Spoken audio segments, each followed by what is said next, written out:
नमस्कार दोस्तों, मैं प्रियंका आज फिर आपके लिए एक नई कहानी लेके आई हूँ जिसका शीर्षक है एक डरावनी रात।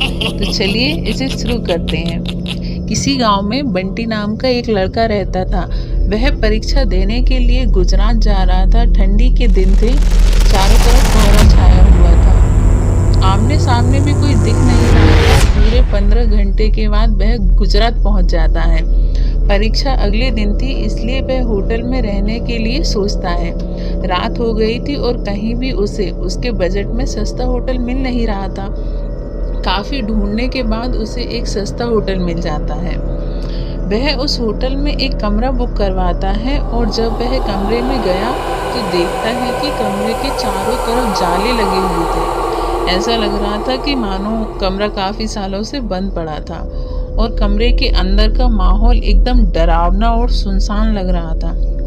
लेकिन उसने ये सब नज़रअंदाज कर दिया और होटल में खाना मंगवाया और खा पीकर सोने चल दिया। जब वह सो रहा था तो लगभग रात के 1 बजे के करीब उसे किसी के पायल के घुंघरू की आवाज़ सुनाई देती है। वह रात बंटी तुरंत नींद से उठ गया और जल्दी से खिड़की के पास गया, ये पता करने के लिए कि इतनी रात को किसके पायल की आवाज़ सुनाई दे रही है और इस सुनसान रास्ते में कौन आधी रात को घूम रहा है, क्योंकि वहाँ होटल में बंटी और मैनेजर के अलावा कोई भी नहीं था। तो फिर इस औरत के पायल की आवाज़ कैसे सुनाई दे रही है? बंटी खिड़की पर काफ़ी देर तक खड़ा रहा, लेकिन उसे कोई भी दिखाई नहीं दिया।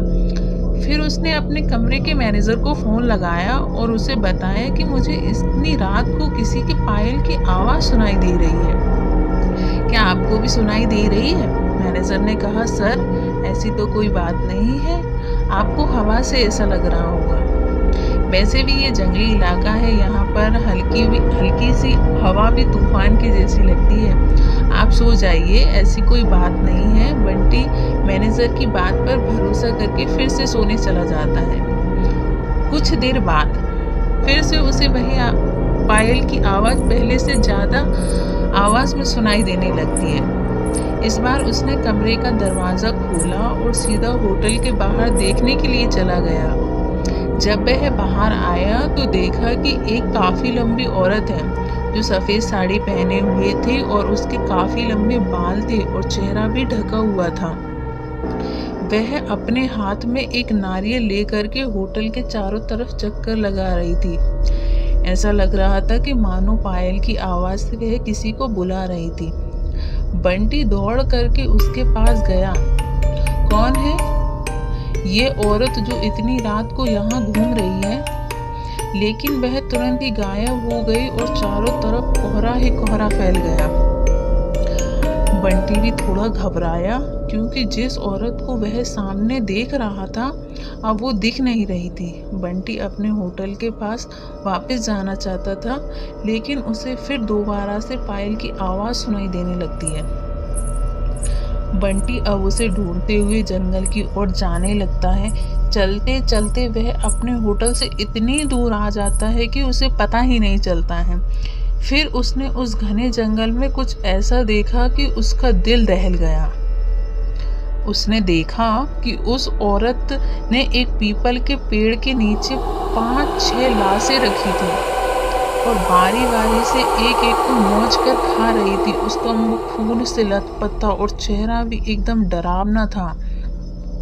बंटी ने जब ये सब देखा तो उसके पाँव के तले जमीन खिसक गई। ये सब नज़ारा देखते ही उसे डर के साथ साथ रोना भी आने लगा कि वह चुड़ैल अब उसे भी मार देगी, क्योंकि वह अपने पायल की आवाज़ से उसे यहाँ तक तो ले आई थी। लेकिन उसने हिम्मत से काम लिया और हनुमान चालीसा पढ़ते पढ़ते धीरे धीरे वहाँ से भागने लगा, ताकि भूत उसे देख न ले।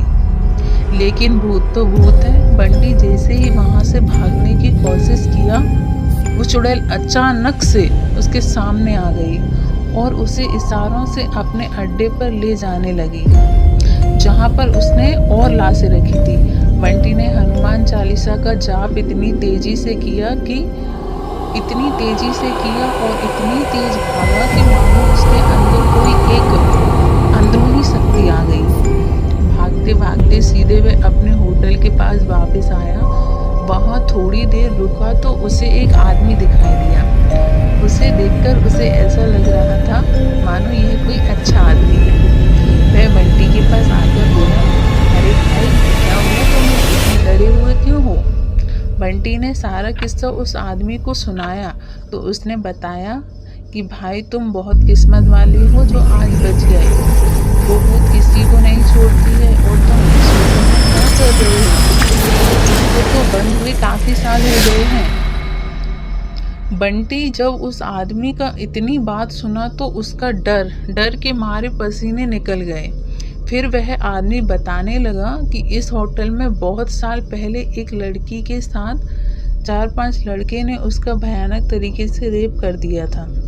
लड़की तो मर गई लेकिन किसी को भी नहीं छोड़ती है और जो भी रात के समय इस रास्ते से गुजरता है सबको अपने कब्जे में कर लेती है और मार देती है। और वह कुछ दिन बाद इस होटल पर पुलिस का छापा पड़ा, तब ये होटल बंद हो गया। बंटी जब उस आदमी की पूरी बातें सुना तो वह जोर जोर से रोने लगा, ये सोचकर कि आज तो मैं मर ही जाता। फिर वो आदमी बंटी को चुप कराया और बोला, आज रात तुम मेरे घर चलो, मेरा घर पास में ही है। डरो मत, अब मैं आ गया हूँ ना। बंटी उस आदमी को धन्यवाद किया और उसके साथ उसके घर चला गया और अपने आप से एक वादा किया कि आज के बाद वह भूल कर भी किसी भी अनजान जगह पर नहीं जाऊंगा। तो दोस्तों, बताइएगा आपको मेरी कहानी कैसी लगी।